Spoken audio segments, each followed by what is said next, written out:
इस फिल्म में 1970s की सेटिंग है एंडरसन, साउथ कैरोलिना में, और ये एक आदमी के जेम्स कैनेडी की कहानी बताता है जो रेडियो के नाम से भी जाना जाता था। ये निकनेम उसको इसलिए दिया गया था क्योंकि जेम्स रेडियो में दिलचस्पी रखने वाला था। वो हमेशा अपना रेडियो साथ लेकर घूमता था जहाँ भी जाता था। मेंटल डिसेबिलिटी होने की वजह से यूज लॉग से अलग रखा जाता था। ज्यादातर वक्त वो शहर को ट्रॉली धकेल कर घूमता रहता था। जहाँ कुछ भी दिलचस्पी वाला मिलता था यूज कलेक्ट कर लेता था। जब मौसम ऑटम का आता था तो जेम्स को हाई स्कूल की फुटबॉल टीम के प्रैक्टिस करते देखना बहुत पसंद आता था। फुटबॉल टीम का कोच हैरोल्ड जोन्स था। क्योंकि जेम्स वहाँ अक्सर दिखता था, इसलिए उसकी मौजूदगी को भी जोन्स ने नोटिस किया। एक दिन फुटबॉल के एक खिलाड़ी ने बॉल फील्ड के बाहर किक कर दिया और जेम्स से बोला बॉल को उठाकर अंदर फेंक दे। बॉल वापस करने के बजाय जेम्स ने बॉल को अपनी ट्रॉली में डालकर चला गया। इसको देखकर जोन्स मुस्कुराए और कुछ नहीं बोला। एक दिन जोन्स ने देखा कि जेम्स की ट्रॉली कोर्ट पार है और उन्हें अपने प्लेयर्स में कुछ गड़बड़ महसूस हुई। ये पता चला कि उनका कुछ प्लेयर्स जेम्स के साथ परेशान कर रहे थे, यूज इक्विपमेंट वेयर हाउस में बंद करके और उसके हाथ पांव बांधकर उसे डराने के लिए।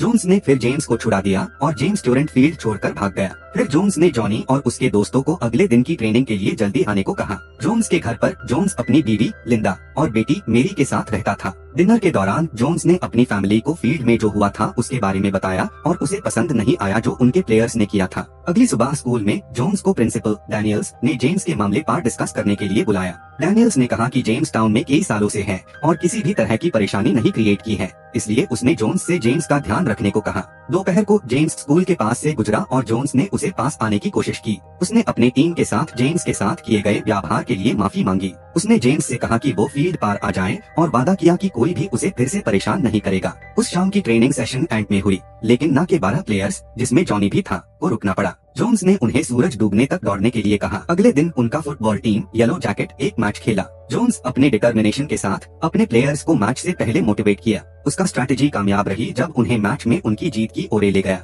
उनके एक एस प्लेयर जॉनी बहुत चमकता और बहुत टचडाउन्स किए, जिसे उन्होंने बहुत सारी पॉइंट्स स्कोर की। उस समय जोन्स ने देखा कि जेम्स, जो फेंस के बाहर से देख रहा था, उससे दुखी हुआ। जब उन्होंने मैच जीता तो जोन्स को याद आया कि जेम्स को देखकर यूज अफसोस हुआ। मैच जीतने के बाद जोन्स का एक आदत थी कि हर मैच के बाद वो अपने प्लेयर्स के माँ बाप से मिलने जाता था एक बार्बर शॉप में, जहाँ उन्हें मैच के बारे में डिस्कस करता था। जोन्स ने उन्हें अपने फुटबॉल टीम के अपडेट्स भी बताए। एक दिन ट्रेनिंग सेशन में जैसे हमेशा जेम्स वहाँ पहुँच गया था उन्हें प्रैक्टिस देखने के लिए। उस वक्त जोन्स ने अपने असिस्टेंट कोच हनीकट को कहा कि जेम्स को एक प्लेयर का पानी का बोतल दे। जेम्स पहले दार गया जब हनीकट उसके पास गया, लेकिन फिर वो खुश हुआ जब उसने पानी का बोतल मिला और उसने प्लेयर्स की तरह उसका पानी पिया। ट्रेनिंग सेशन खत्म होने के बाद जोन्स ने जेम्स के पास जाकर उसका नाम पूछा, लेकिन जेम्स ने कुछ नहीं कहा। उसके बाद जोन्स ने उसे अंदर आने के लिए बुलाया। चार्मेट ह्यू जेम्स उसके साथ अंदर गया। कोचेस ऑफिस में जेम्स ने हनीकट के रेडियो में दिलचस्पी दिखाई और क्योंकि उसको रेडियो में दिलचस्पी थी, हनीकट ने उसे एक तोहफा के रूप में दिया। क्योंकि उससे अभी तक जेम्स का नाम नहीं पता था, जोन्स ने यूज रेडियो कहा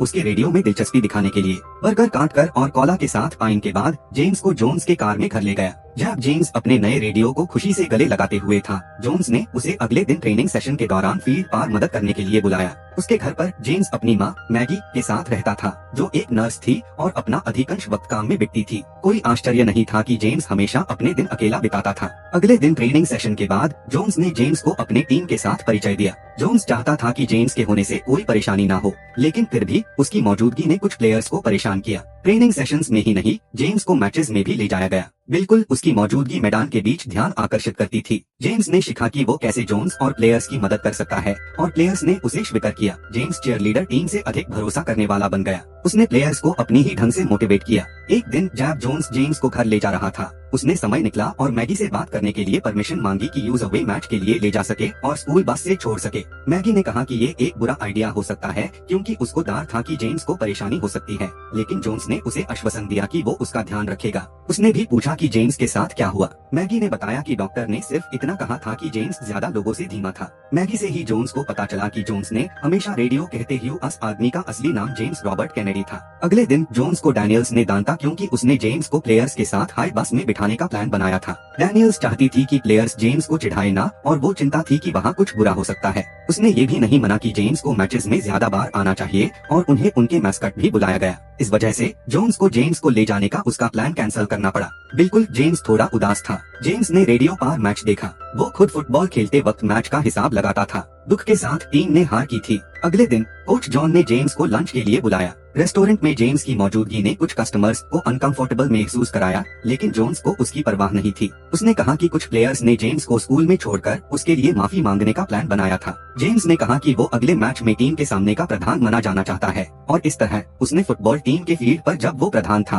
फैंस का ध्यान अपनी तरफ खींच लिया। लेकिन कुछ लोग खुश नहीं थे, खासकर जॉनी के पिताजी फ्रैंक। जब मैच शुरू हुआ, जोन्स ने एक स्ट्रैटेजी दी, लेकिन जेम्स, जो बहुत एक्साइटेड था, उसने स्ट्रैटेजी के बारे में चिल्लाया, जिसे अपोजिंग टीम को पता चल गया। इस वजह से उन्हें पॉइंट्स हारने पड़े। जोन्स ने एफआईआर जेम्स को याद दिलाया कि वो ऐसे कभी नहीं करना चाहिए। मैच की टेंशन बढ़ गई, खासकर जब रेफरी के फैसला जोन्स और हनीकट के पसंद से नहीं था। टीम को रेफरी की तरफ से पेनल्टी भी मिली क्योंकि जोन्स ने रेफरी पार गाली दी। येलो जैकेट टीम ने अपना रिदम पहली हाफ में खो दिया। हाफ टाइम पार सब प्लेयर्स निराश थे, लेकिन जैसे ही उन्होंने अगले राउंड को फेस किया, उन्होंने ट्यूरेंट अपनी गलतियों को ठीक किया। गेम का छुट्टी के बाद उन्होंने अपनी कमबैक को एक गिरते हुए टीम से एक चमकदार टीम में बदल दिया। उन्होंने एक लंबा टचडाउन स्कोर किया ताकि वो चीजें पलट सके। जो मैच के शुरुआत में हुआ, उससे लगता था कि वो ट्यूरेंट भूल गए थे अपने एपिक परफॉर्मेंस के साथ। उन्होंने अस्त सीजन को जीत के साथ बंद किया, हालांकि उन्हें स्टैंडिंग्स में टॉप तक नहीं पहुंचा। अस्त सीजन के दौरान अपने समर्पण के दर्ज के लिए जोन्स ने गेम बॉल जेम्स को दिया। बिल्कुल जॉनी, जो उनका एस प्लेयर था, यूज ये पसंद नहीं आया।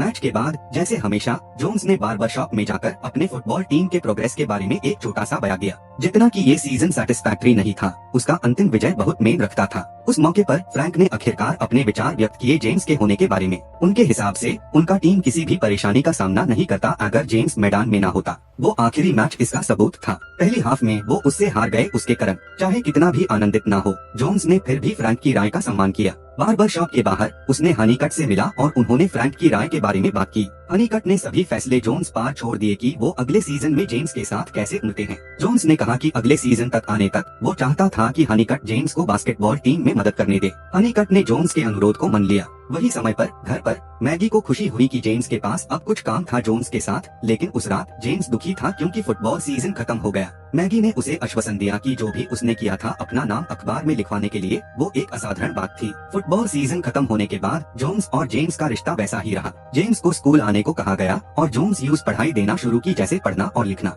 ये महीने तक होता रहा, लेकिन ये आदत स्कूल बोर्ड ने जोन्स को बुलाया। स्कूल बोर्ड के अनुसार टकर मेंटल रिटार्डेशन वेल किसी को क्लास में होना दूसरे स्टूडेंट्स के पढ़ने लिखने के प्रोसेस को धीमा कर सकता है, लेकिन जोन्स ने आश्वासन दिया कि जेम्स की मौजूदगी किसी को तंग नहीं करेगी। लंबी कहानी छोटी करके क्रिसमस की रात को मैगी अभी भी काम कर रही थी, इसलिए जोन्स ने जेम्स को क्रिसमस मास के लिए साथ जाने के लिए बुलाया। वहाँ उसने जेम्स के लिए बहुत सारे तोहफे दिए गए। बिल्कुल जोन्स खुश था क्योंकि जेम्स अब फाइनली समाज में स्वीकृत हो गया था। जो उसने जेम्स के लिए किया वो तो बिल्कुल ही सकारात्मक था, लेकिन उसने भूल गया कि उसके पास एक बेटी मेरी भी थी। उसने अपनी बेटी से कम बात किया, लेकिन खुशनसीबी से मेरी को फर्क नहीं पड़ा अगर उसका बाप जेम्स की मदद में व्यस्त था। उसके बाद जोन्स ने जेम्स और उसके तोहफे घर ले जाए। जेम्स बहुत खुश था क्योंकि ये पहली बार था कि उसने इतने सारे तोहफे प्राप्त किए थे। मैगी उसके लिए जो कुछ भी जोन्स ने किया था उसके लिए आभारी थी, लेकिन मैगी अभी भी ये जानना चाहती थी कि जोन्स ने ये क्यों किया। जोन्स ने कहा कि ये सही चीज थी और उम्मीद करता था कि उसका इरादा जेम्स के साथ दोस्ती करने का किसी भी चीज के कारण नहीं बदलेगा।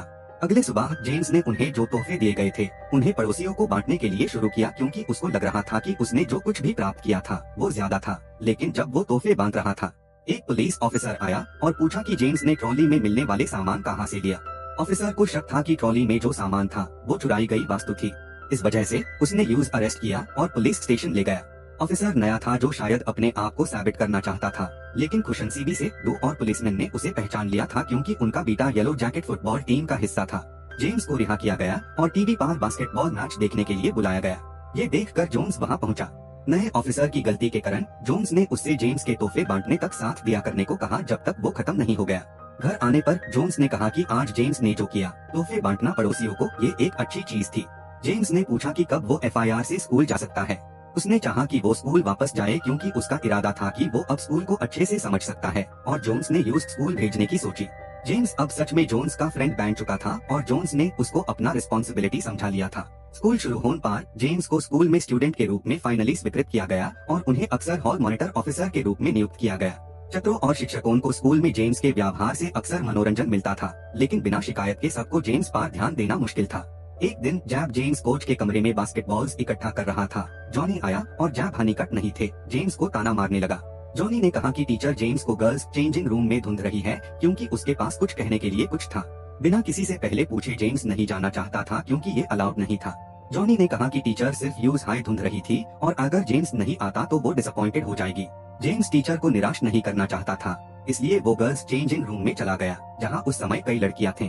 उन्होंने जेम्स को देखा तो चिल्लाई, जबकि जेम्स भाग गया क्योंकि वो अपने आप को गुनहगार महसूस कर रहा था। मैदान पार जोन्स ने जेम्स से पूछा कि उसने गर्ल्स चेंजिंग रूम क्यों गया, क्योंकि ये एक गंभीर समस्या थी। जोन्स ने पूछा कि कौन जेम्स को वहां जाने की आज्ञा दी। जेम्स ने कह सकता था कि जॉनी ने ये किया था, लेकिन उसने ऐसा नहीं किया। उसने सिर्फ ये कहा कि जोन्स को उससे दांत देना चाहिए क्योंकि उसने कुछ गलत किया था। जोन्स को जेम्स पर आश्चर्य हुआ, जो जेम्स जिम्मेदारी उठाने को तैयार था और दूसरों के गलतियों को अपनाते को तैयार था। क्योंकि जेम्स सच नहीं बोलना चाहता था, जोन्स ने अपने लिए सच जानने की कोशिश की और दूसरे चक्रों से उसने पता किया कि जॉनी ने ये किया था। ज्यादा बात नहीं करते हुए जोन्स ने क्यूरेट जॉनी को सीख दी। हनीकट की मंजूरी के बिना जोन्स ने अगले मैच में जॉनी का खेलना सस्पेंड कर दिया। साथ हाई प्रिंसिपल ने जोन्स की फैसला को समर्थन दिया। उस रात जब जोन्स घर वापस आया, मेरी ने उसे बताया कि मैगी, जेम्स की मां को दिल का दौरा पड़ा और उनकी मौत हो गई। वो ट्यूरेंट जेम्स के घर चले गए। वहाँ जेम्स अपने माँ के कमरे में भावुक हो गया और बाहर नहीं आना चाहता था, इसलिए जोन्स को सिचुएशन को शांत करने के लिए बुलाया गया। उसने जेम्स को शोक में देखा और उसे संभाला। जेम्स ने कहा कि उसको दुख इस बात का था कि उसकी माँ उसे छोड़ गई, जबकि वो न्यूज़ वादा किया था कि वो हमेशा उसके साथ रहेगी। जब जेम्स घर वापस आया, उसने मेरी को एक कहानी बताई जो उसने कभी किसी से नहीं कही थी। जब वो 12 साल का था तो वो एक छोटी रास्ते से गुजरता था जहाँ एक घर में से कुछ सुना। जब वो वहाँ देखता तो वहाँ एक बच्चे को देखता है जो उसकी उम्र का था, जिसे तार से बंधा गया था और जो जेम्स के जैसी मानसिक स्थिति से था। जो जोन्स को जिंदगी भर के लिए अफसोस था कि वो साल भर तक उस घर से गुजरता था और कुछ नहीं किया। मेरी को अब समझ आया कि उसके पिता इतना जेम्स की परवाह क्यों करते हैं, क्योंकि ये सही चीज था। अगले दिन सुबह स्कूल में टकर फिर से आया जेम्स की स्थिति के बारे में पूछने के लिए। उसने ऐसा इसलिए किया क्योंकि स्कूल बोर्ड को रिपोर्ट मिली थी कि जेम्स विवादपूर्ण व्यवहार दिखाते हुए, यानी कि पुलिस द्वारा अरेस्ट होने से मना करते हुए, लड़कियों के बदलने के कमरे में प्रवेश करते हुए और अपने घर को बर्बाद करते हुए। जोन्स को पता था कि किसी ने जेम्स को पसंद नहीं किया था। जोन्स ने कहा कि अगर जेम्स को स्कूल से निकला जाता तो उसकी जिंदगी और भी मुश्किल होती। उसने ट्यूरेंट रिपोर्ट को ले लिया और उसे फेंक दिया। उसने जिससे मिलना चाहिए था वो किसी और नहीं था, फ्रैंक, जॉनी के पिता। ज्यादा देर न करते हुए जोन्स ने ट्यूरेंट पूछा कि फ्रैंक ने स्कूल बोर्ड को जेम्स के बारे में रिपोर्ट क्यों किया। फ्रैंक चाहता था कि जोन्स अपने खिलाड़ियों पर ध्यान दे और उन्हें खतरा से बचा सके जो ध्यान को तोड़ सकते हैं। सुनते ही जोन्स को पता चला कि फ्रैंक किसकी ओर में था। जितने लोग जेम्स को निकलना चाहते थे, उतना ही वह जेम्स के करीब जताते गए और उन्हें बहुत कुछ सिखाने को तैयार थे। एक बार जॉनी अपने बास्केटबॉल टीम के लॉकर रूम में वापस आया जब वो पिछले मैच में एब्सेंट था। वहां उसने एक रेडियो और एक पत्र देखा जो उसे के लिए छोड़ा गया था। उसने समझा कि ये जेम्स से था और उसके लिए आया था। जेम्स ने कहा कि वो खेद था जब उसने पता चला कि कोच जोन्स जॉनी पर गुस्सा था। उस दिन के मैच में जॉनी सितारा की तरह प्रदर्शन किया। उसने MVP बना और बहुत ज्यादा गोल्स किए। उनके स्कूल का बास्केटबॉल टीम ऊपर था और मैच जीत गया। लॉकर रूम में हनीकट ने अपनी टीम की प्रशंसा की और खुश था कि जॉनी अब आखिर में वापस आ गया। इस दौरान बाहर जोन्स ने देखा कि फ्रैंक डैनियल्स से बात कर रहे थे और उन्होंने माता पिताओं के साथ बैठने का इंतजाम किया। क्या हो रहा है ये देखकर जोन्स निराशा में थे, क्योंकि उन्होंने सोचा कि डैनियल्स उनकी तरफ है। डैनियल्स ने कहा कि उसने बस समस्या का हाल ढूंढना चाहा, लेकिन जोन्स अब भी नहीं चाहता था कि फ्रैंक के नियमों का पालन हो। उस दिन शाम को स्कूल के बाद जेम्स निकलने ही वाला था जब जॉनी ने उसे अलविदा कहा। फ्रैंक को अपने बेटे के उस दिन के किए हुए कुछ नहीं पसंद आया। उसकी घर में एक रात लिंडा ने जोन्स को बताया कि हनीकट ने मंडे रात को नहर में आयोजित बैठक के बारे में फोन किया था। हनीकट को लगता था कि जोन्स को आना चाहिए। परिस्थिति जोन्स के लिए अनुकूल नहीं थी और सोचता था शायद उसने जेम्स को स्कूल में ज्यादा ढंग से रख लिया था। सोचता था कि जेम्स को स्कूल के बाहर मदद मिलनी चाहिए थी। उसने गुजारे हुए साल में बहुत कुछ किया जिसे उसके पास अपने परिवार, खासकर मेरी के लिए समय ही नहीं मिला था। लेकिन लिंडा इसे नहीं मानती, कहती है कि जेम्स की देखभाल करना गलती नहीं थी। उसका पति ने जो किया था वो एक महान काम था। जोन्स की वजह से स्कूल में जेम्स को बहुत पसंद किया गया। मेरी भी वैसा हाई महसूस करती थी और चाहे कुछ भी हो, फ्रैंक की वजह से उनका ये विचार नहीं बदलेगा। लिंडा ने उसे आश्वासन दिया कि किसी की देखभाल करना कोई नुकसान नहीं, खासकर अगर वो व्यक्ति मदद की जरूरत हो। लिंडा के समर्थन ने जोन्स को हार मानने से रोका। चर्च से वापस आने के बाद एक रविवार को जोन्स ने जेम्स को याद दिलाया कि वो 11-6 कक्षा का खत्म करना चाहिए और 12-6 कक्षा में अगला स्टेप लेना चाहिए। लेकिन जेम्स हमेशा 11-6 कक्षा में रहना चाहता था और आगे नहीं बढ़ना चाहता था। जानते हुए कि वो जेम्स को मजबूर नहीं कर सकते, जोन्स ने फिर फुटबॉल के बारे में बात की और जेम्स हमेशा उसमें उत्साहित होता था। अगले दिन सोमवार रात को बैठक अंत में बार्बर शॉप में आयोजित हुई। फ्रैंक ने कहा कि वो चाहता था कि जेम्स स्कूल छोड़ दे क्योंकि उसने माहौल को विचलित किया और छात्रों को खतरा दिखाया। लोग फ्रैंक के खिलाफ थे, लेकिन डैनियल्स ने परिस्थिति को सुलझाने की कोशिश की। उसी समय जोन्स अपने परिवार के साथ आया और सबको चौंका दिया। एक कॉफी की चुस्की के बाद जोन्स ने अपना मुंह खोला। उसने कहा कि बचपन से वो फुटबॉल और उससे जुड़ी चीजें बहुत पसंद करता था। वो हर जीत के मजे लेते जब वो स्कूल में टीम को कोचिंग करते थे, लेकिन उसका मकसद यहाँ नहीं था। एक युवा आदमी था जिसके बारे में उन्होंने कभी नहीं सोचा था। एक आदमी जिसने कभी ज्यादा बात नहीं की, अब सबके सामने अपने आप को खोला था। वो आदमी जो कभी सिर्फ फुटबॉल की दूरी से देखता था, अब उनके पसंदीदा टीम का हिस्सा बन गया था। लेकिन जोन्स को दुख हुआ क्योंकि सब चाहते थे कि वो आदमी चले जाए। जोन्स ने कहा कि सब लोग सोच सकते हैं कि उन्होंने जेम्स को बहुत कुछ सिखाया, लेकिन उल्टा जेम्स उन्हें कुछ सिखाता। जोन्स को पता था कि उन्हें अगले सीजन का सामना करना होगा और वे पिछले सीजन के घटनाओं को दोहराना नहीं चाहते थे, और यही कारण था कि उन्होंने हेड कोच के रूप में इस्तीफा दे दिया। हालांकि वो स्कूल में पढ़ाना जारी रखेंगे और ये देखेंगे कि जेम्स को कोई परेशानी ना हो। उसके भाषण के बाद जोन्स वहाँ से अपने परिवार के साथ चले गए बिना किसी को बताए। सबको नहीं पसंद आया जब उन्होंने फैसला सुना और सब फ्रैंक को दोषी माना। लंबी कहानी छोटी कहानी, 3 महीने गुजर गए और स्कूल 12 कक्षा के छात्रों के लिए समारोह आयोजित कर रहा था और जेम्स को प्रधानाचार्य द्वारा विशेष जिम्मेदारी दी गई। उस समय जॉनी ने उसके पास आके उसे एक जैकेट दिया और पहनने के लिए कहा। जेम्स ने जॉनी को उसके लिए धन्यवाद दिया। छात्रों को डिप्लोमा दिया जाने के बाद जेम्स को प्रधानाचार्य ने हमेशा 11 कक्षा में लौटने का एक विशेष अवसर दिया और जब चाहे वापस आने के लिए स्वागत किया। उस पाल में जोन्स अपने टीम के जीतने से भी ज्यादा गर्व महसूस कर रहे थे। 2003 में जब ये फिल्म बनी तो James radio Kennedy yellow jacket football team का हिस्सा 26 साल के लिए रहा और उसी समय जेम्स सारे साल 11 कक्षा का स्टूडेंट रहा। कोच जोन्स को साउथ कैरोलिना के बेहतरीन कोच का हॉल ऑफ फेम पुरस्कार मिला। वो अभी भी जेम्स के दोस्त थे। 2019 में जेम्स रेडियो कैनेडी 72 साल की उम्र में गुजर गए। उन्हें ठीक तरह से अंतिम संस्कार दिया गया और हमेशा याद किया गया, जो कि स्कूल और एंडरसन शहर का एक हिस्सा था। शायद वो मर गए हो, लेकिन उनकी यादें जिंदा रही और आने वाली पीढ़ियों को प्रेरणा देती रही।